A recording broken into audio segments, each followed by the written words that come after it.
This is Nightline, and I'm Raymond. News making the headlines. More funding for P-Haling riders, upskilling wages to be reviewed. And high voter turnout for early voting in 6 states.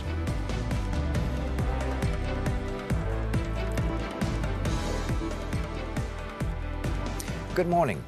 Food and parcel delivery or P-Haling companies have agreed to review the wages offered to its delivery riders following a meeting with Datuk Sri Anwar Ibrahim on Tuesday. The Prime Minister said all 24 operating companies were also committed to be more transparent in determining and calculation of wages.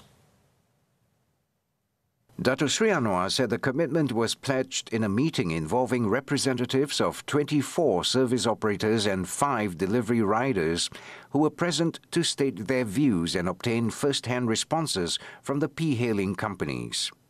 In a statement later, he pointed out that the companies will also further examine and refine the views of delivery riders regarding the determination and calculation of wage rates. He added that further study was important to improve the riders' wages and the interests of consumers in rural areas, while taking into account the capability of the companies involved. The meeting also heard the views and complaints from companies operating outside the Klang Valley and in other rural services. Also present were Transport Minister Anthony Loke, Communications and Digital Minister Fahmi Fadzil, Human Resources Minister V. Sivakumar, and senior officials of the ministry concerned. After hearing the views of both sides, Datuk Sri Anwar said the unity government agreed to increase the allocation for upskilling initiatives and training led by the Human Resources Ministry. Last month, the Prime Minister promised P-Haling riders that he will meet the companies to address their grouses, which included matters pertaining to wages. He also announced a 1 million ringgit allocation to set up a formal committee representing the riders. In other news, Datuk Sri Anwar has criticised Pakatan Nasional for deceiving voters with its claims of being clean from corruption, which were far from the truth.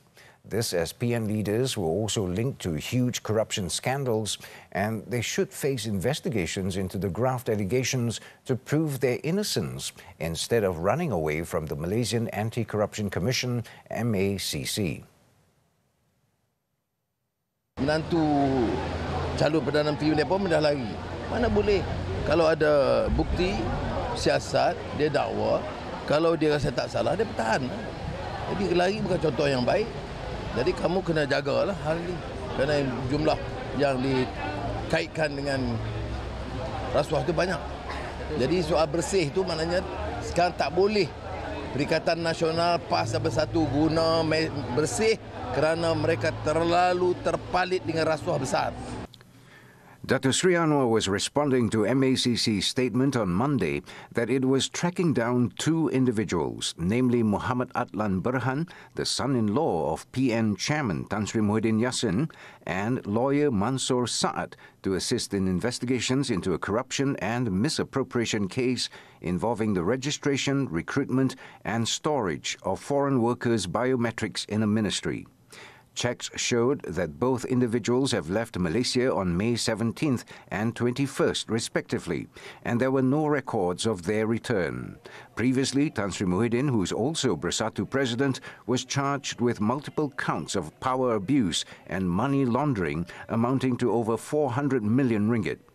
Former Bersatu Information Chief Datuk Wan Saiful Wan Jan was also facing 2 charges of soliciting and accepting bribes totaling nearly 7 million ringgit. Meanwhile, Datuk Sri Anwar, who is also the Finance Minister, said that Chinese Foreign Minister Wang Yi will meet him this Friday. The Prime Minister said Wang was eager to meet him, hinting that it could lead to further investment in Malaysia. Menteri Luar Cina ni negara di antara negara paling kuat di dunia lah. Dia sanggup. Saya kata saya minta maaf, saya sibuk. Nak ada di Penang Kedah hari Jumaat ni. Dia kata tak apa. Mula dia kata Kedah pun boleh. Pulau Pinang pun boleh. Saya pergi Kedah.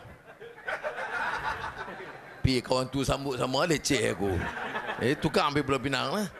He said this during a meeting with the people of Sungai Bakap at the Perda Tasik booth in Simpang Ampat on Tuesday. On another matter, Dr. Sri Anwar said public acceptance towards the Pakatan Harapan and Barisan Nasional Alliance has improved compared with the 15th general election last year. He also believed that the outcome of the state elections may go in favor of PH and BN, given the coalition's position at the federal level. Penyanyi kumpulan Spoon ditemui mati dipercayai dibunuh. Siapa yang tak kenal dengan lagu Rindu Serindu-Rindunya kan? Sangat-sangat terkejut, memang ingat itu bukan Alung yang itulah. Seorang anggota polis yang dituduh membunuh penyanyi kumpulan Spoon. Dan mayat Alung ditemui di dalam bumi dalam keadaan berikat. Fail Mahkamah, Rabu 9 malam di TV3 dan stream secara HD ditonton. Over 90% or 72,554 military and police personnel and their spouses have fulfilled their duties as early voters in the 6 state elections on Tuesday.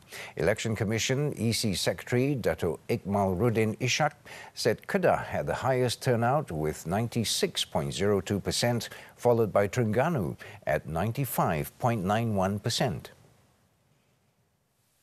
The early voting process involved 49,660 military personnel and 47,728 police personnel, including the General Defence Force, as well as their spouses in the 6 states, while 1,362 police personnel and 35 military personnel and their spouses were involved in the early voting process for the Kuala Terengganu parliamentary by-election.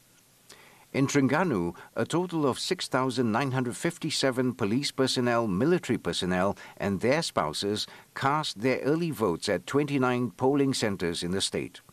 Meanwhile, for the Kuala Terengganu by-election, a total of 1,286 early voters, or 95.47% of military and police personnel, as well as their spouses, cast their ballots. Elsewhere in Kedah, 6,839 police personnel and their spouses fulfilled their responsibility to vote at 21 polling centres. The early voting process also involved the 2nd Battalion of the General Operations Force in Kulim and Bukit Kayu Hitam, as well as 4,755 military personnel and their spouses at SK Camp Lapangan Terbang, Sungai Petani. In Selangor, voter turnout was recorded at 95.87%, with a total of 26,557 early voters casting their ballots at 68 polling centres, with 93 channels opened. Army Western Field Commander Lieutenant General Dato' Tengku Muhammad Fauzi Tengku Ibrahim was also present at the Sungai Buloh camp to oversee the voting process at 8:30 a.m. Over in Kelantan, State Police Chief Dato' Muhammad Zaki Harun, together with 906 officers and personnel, fulfilled their responsibility to vote for the Kota Lama state seat at the Kelantan Police Contingent Headquarters. The early voting process involving 261 police personnel at the Gua Musang District Police Headquarters proceeded smoothly, encompassing the Galas, Palo and Nenggiri state constituencies. The state saw a voter turnout of 93.9%. As for Pulau Pinang and Negeri Sembilan, both states recorded a turnout of 95.01% and 94.05% respectively. The EC has set August 12th as the polling date for the 6 states elections, as well as the Kuala Terengganu by-election. Election candidates have been advised not to make statements claiming to have received threats with no evidence. Deputy Inspector General of Police, Dato' Sri Ayub Khan Maidin Piche, however, said if they have information and evidence, they should channel it directly to the police to facilitate follow-up action. Ini bukannya isu Sanusi atau siapa-siapa pun. Ya. Semua calon, kalau ada maklumat tentang hutan, perlu minta polis akan tindakan. So, jangan mengeluarkan statement tapi tidak ada barang. Silakan. Ataupun bukti yang misalkan ada hutan, kita akan gunakan. Dr. Sri Ayub Khan said this to the media after conducting a survey of the early voting process at the Selangor Police Contingent headquarters on Tuesday. He added that the Inspector General of Police, Tan Sri Razaruddin Hussein, has also pledged to ensure the smooth conduct of the state polls as police hold responsibility for security. He also warned all parties, especially the candidates, not to touch on the race, religion and royalty or 3R issue when campaigning in the state elections in the 6 states. According to him, Selangor police have received 518 reports in connection with the state elections as of Sunday, with 20 investigation papers opened. Kedah Police will summon a State Member of Parliament MP to assist in investigations over statements made during a political rally in Sungai Petani recently. Kedah Police Chief Datuk Fisol Saleh said this came after the police had received 4 reports regarding statements made by the MP. Dr. Fisol said the individual purportedly spread false narratives that could potentially incite public mischief and compromise public security. The statements were also deemed as misleading information pertaining to the safety of caretaker Kedah Menteri Besar, Datuk Seri Muhammad Sanusi Matnor. He pointed out that an investigation has been initiated under the Penal Code as well as the Communications and Multimedia Act 1998. Last Sunday, Alostar MP Afnan Hamimi Taib Azamuddin informed the crowd at a political rally in Sungai Petani that Datuk Seri Sanusi had been advised against attending the event due to security reasons. The MP said the caretaker Kedah Menteri Besar was advised against attending the rally due to a trap that would catch him and cause him to do something unexpected.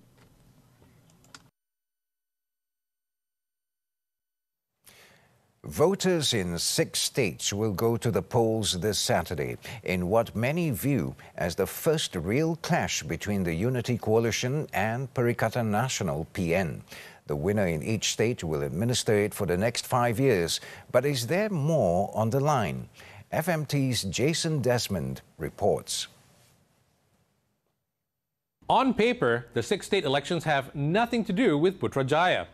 Win or lose, Datuk Seri Anwar Ibrahim and the Unity Coalition he leads will still be in power at federal level. However, pundits believe the August 12 polls results will also reveal the level of public support for the Unity government setup following the general elections last November. For the first time, voters will have the opportunity to cast their votes either for or against the Anwar administration, primarily because the coalition supporting him only came into being after GE15. Datuk Seri Anwar's administration has won praise for its strong stance against corruption, efforts to reduce the cost of living, and the recently launched Madani Economy Framework. But it won't be a walk in the park against Pakatan Nasional.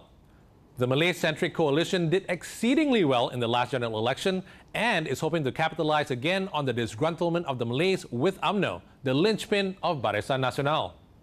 UMNO will be the main party fighting for the Malay votes on behalf of the Unity government.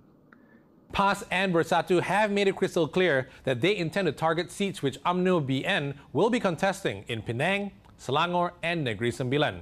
That means these state elections will also serve as a gauge of voter sentiment towards a collaboration between PH and BN, especially UMNO. It is definitely a referendum not only on Anwar and the Unity Coalition but also on Zahid and UMNO. If they are not able to pull the votes of the key Malay electorate, then questions will be asked of Anwar's federal government. The stakes are indeed high for all sides. Although these are state elections, their wider impact on national politics cannot be understated. The results of the state polls on August 12 may well have a bearing on the future direction of the Unity government and its key players. Jason Desmond, FMT for Nightline. When we return, Russian strikes on East Ukraine killed at least 8. Stay tuned.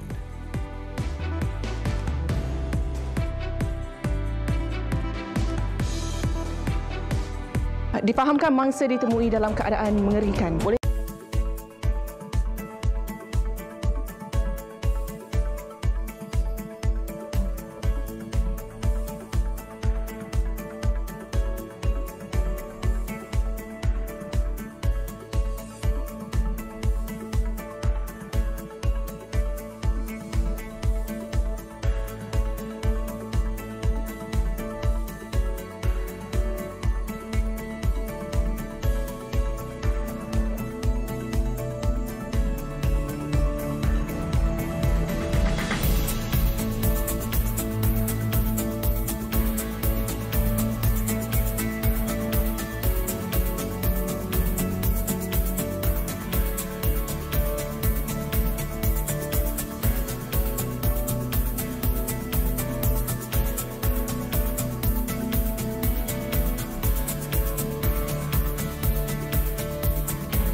Nightline continues. At least 8 people have been killed while 31 others wounded after 2 Russian missiles hit residential buildings in the eastern Ukrainian city of Pokrovsk in the Donetsk region.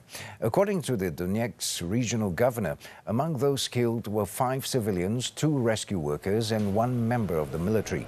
It was reported that the second missile struck 40 minutes after the first attack, killing and wounding rescuers as they searched for survivors in the ruins. 10 members of the Ukrainian security services were among the 31 wounded, most of whom were civilians. The deadly attack came just a day after officials from about 40 countries gathered in Saudi Arabia to work on a peace settlement for the war in Ukraine.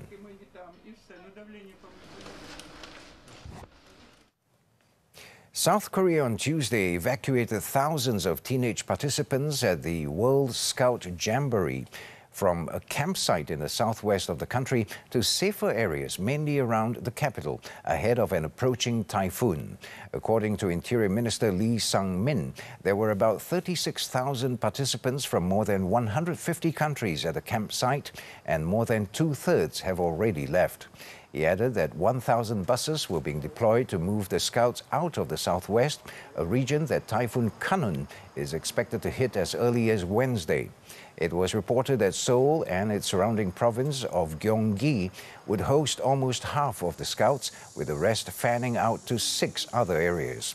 The evacuation is the latest blow to the 10-day Jamboree, after hundreds fell ill due to a heat wave and amid mounting complaints from parents over its organization, prompting the earlier withdrawal of U.S. and British Scout contingents.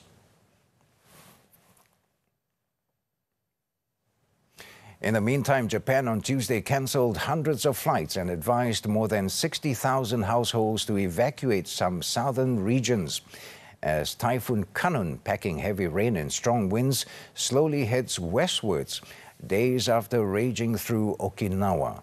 According to the Japan Meteorological Agency, the typhoon, which is projected to reach South Korea's southern coast on Thursday, is lingering in the Pacific Ocean, about 200 kilometers south of Japan's third-largest island, Kyushu. It added that thunderstorms with precipitation of up to 400 millimeters were expected to lash areas of Kyushu and neighboring Shikoku Island in the next 24 hours. Trains, flights and ferries have been cancelled for the next couple of days, while 60,000 households were advised to evacuate in the Kyushu's Kagoshima prefecture. Kanun rolled into Japan's southernmost Okinawa last week, causing blackouts in more than 200,000 buildings.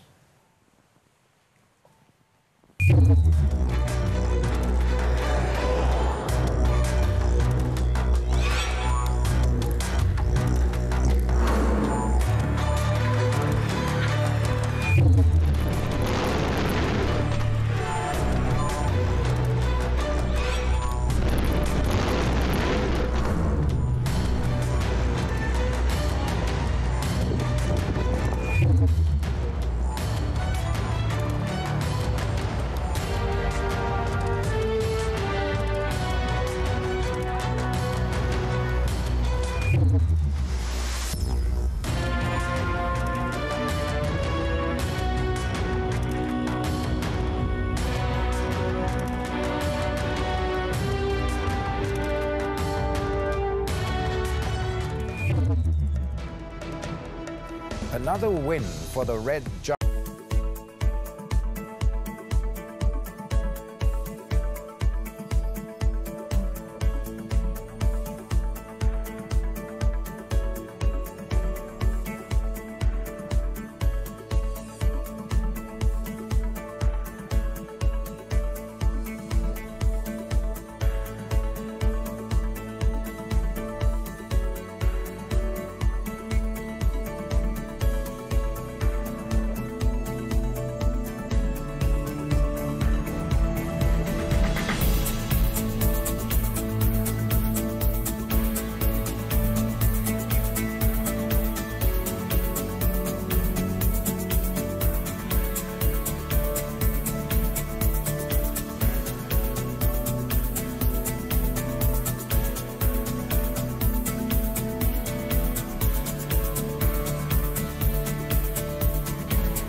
Sports football, the 2023 Super League. 3 matches took place on Tuesday night. Kelantan United FC suffered another defeat, this time 1-4 to Terengganu FC, while Kedah Darul Aman FC beat Sri Pahang FC 2-0. At the Petaling Jaya Municipal Stadium, hosts Selangor FC continued to pile pressure on leaders Johor Darul Takzim after claiming a 2-0 win over Kuala Lumpur City FC. Harith Haikal opened the scoring for the Red Giants in the 32nd minute before Mukairi Ajmal put the result beyond doubt 14 minutes from time, sealing a 2-1 win. A 2-0 win. The result saw Selangor strengthening its grip in second place with 43 points, 11 points behind JDT and 3 points above third place KD AFC.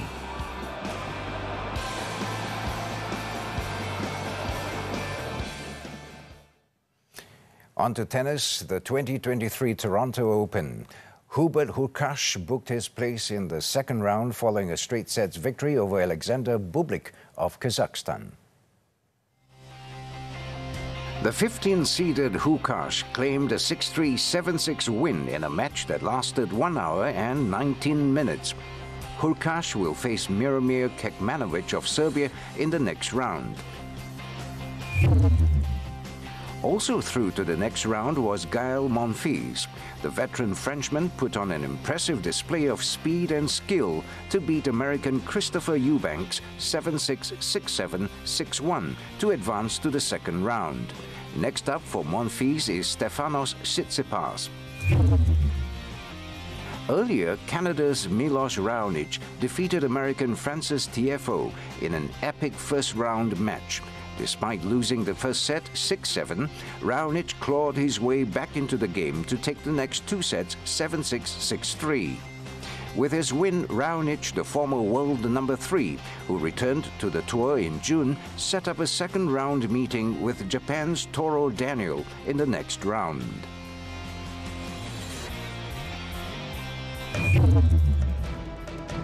The 1975 given 7 days to pay 12.3 million ringgit in damages. The details after this short break.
Back to Nightline.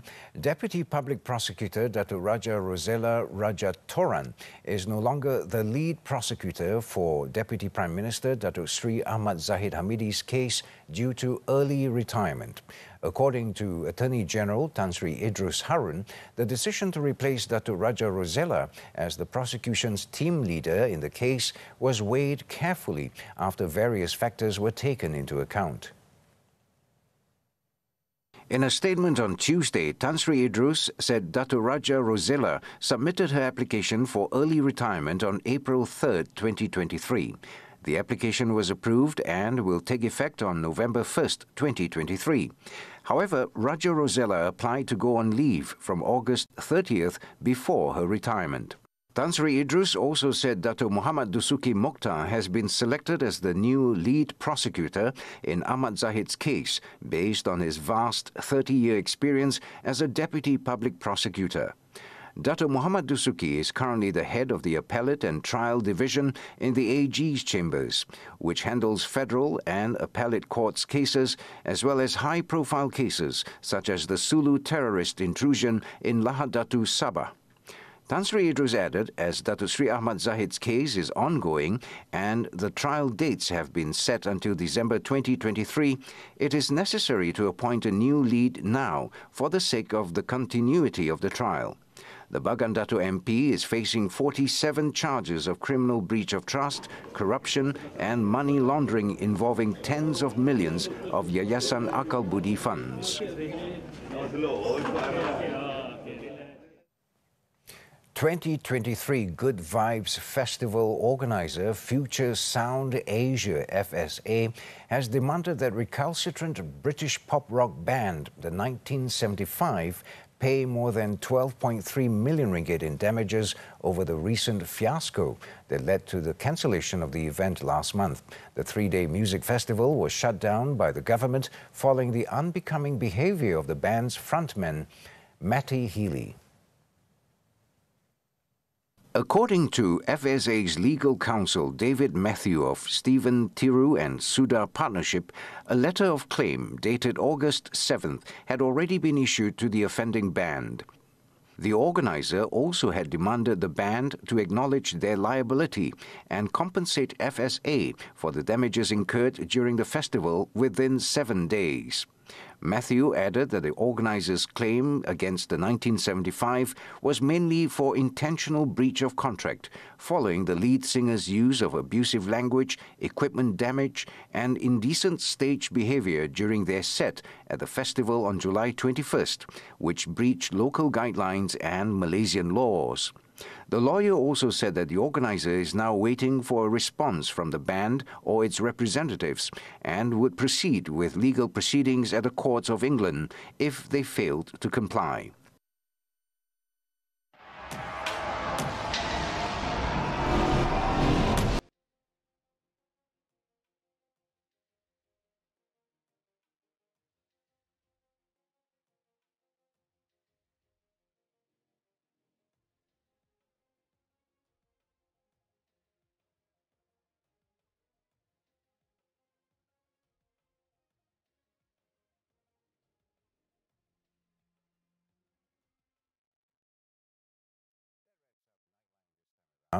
Let's take a look as Egypt's El Kanata El Khairiya on the Nile River became the destination for hundreds of Egyptians to enjoy a dip during the country's spell of scorching heat. With that, I'm Raymond Go. Thank you for your company and stay safe.